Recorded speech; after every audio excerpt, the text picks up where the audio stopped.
Direct penetration. For the direct penetration, we have the standard penetration test. It is a common insight testing method used to determine the geotechnical engineering properties of subsurface soils. It is simple and inexpensive test to estimate the relative density of soils and approximately in shear strength parameters. The main purpose of conducting a standard penetration test is to identify the following. First, the properties of the soil, relative density, bearing capacity, and the settlement of granular soils.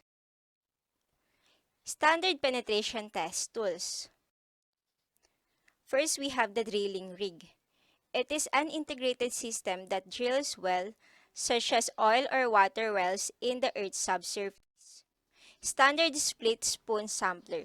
It is a tube split into two equal halves lengthwise. The two halves are locked together during the sampling activities and released to retrieve the samples. Drop hammer weighing 63.5 kg. A machine consisting of an anvil or base aligned with a hammer that is raised and then dropped on the metal resting on the anvil. Guiding rod.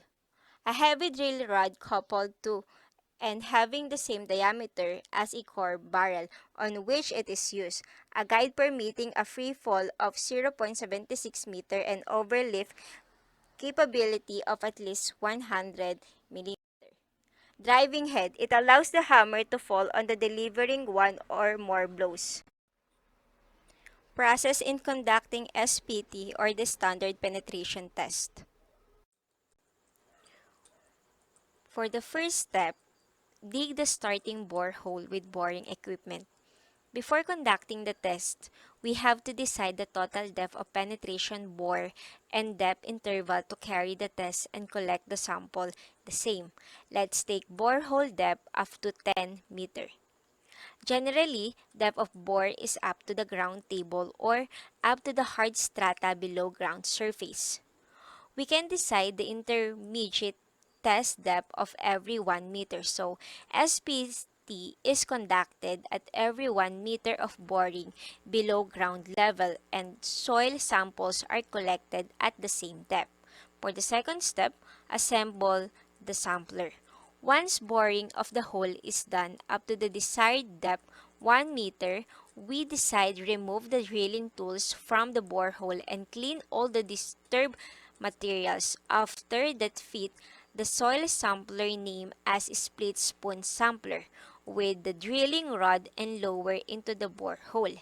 Now, rest split spoon sampler attracted with drilling rod at bottom of the drilled borehole of undistributed soil. Third step, assemble equipment. As we place sampler rest on the bottom of the borehole, it's time to conduct the SPT test. Keep ready test equipment, the hammer, anvil, and guiding rod, and assemble them with each other properly. Mark the distance of 150 mm on the drilling rod to observe penetration details. For the fourth step, conduct SPT test. First, drive the drop hammer on the bottom of boreholes by blow from the slide hammer with the mass of 63.5 kg falling through a distance of 750 mm or 30 inches at the rate of 30 blows per minute. Now, count the number of blows required to reach or drive depth of 150 mm or 6 inch. Similarly, again, drive sampler in soil and count the blows needed to penetrate the second and third 150 mm 6 inches. In this test, the total sum of number of blows required to drive sampler 150 mm or 6 inches of penetration is termed the standard penetration resistance or the N value. If the sampler is driven less than 450 mm total, then the N value shall be for the 300 mm of penetration. If less than 300 mm is penetrated, then Report should specify the number of blows and depth penetrated. If a number of blows required to drive the sampler to depth of 150 mm excess the value, it is considered as refusal and the test is discontinued. Step 5. Soil sample collection. Now, collect the soil sample from the borehole. Take out the split sampler from the borehole. Carefully separate the split spoon sampler from the drilling rod and remove any excessive soil from the bottom. Also drain water if it contains. Slowly open the one side of the split spoon sampler to expose fresh material and any stratification. Record the length, composition, color, stratification, and condition of the sample. Remove soil specimen from split spoon sampler and pack it into plastic bag.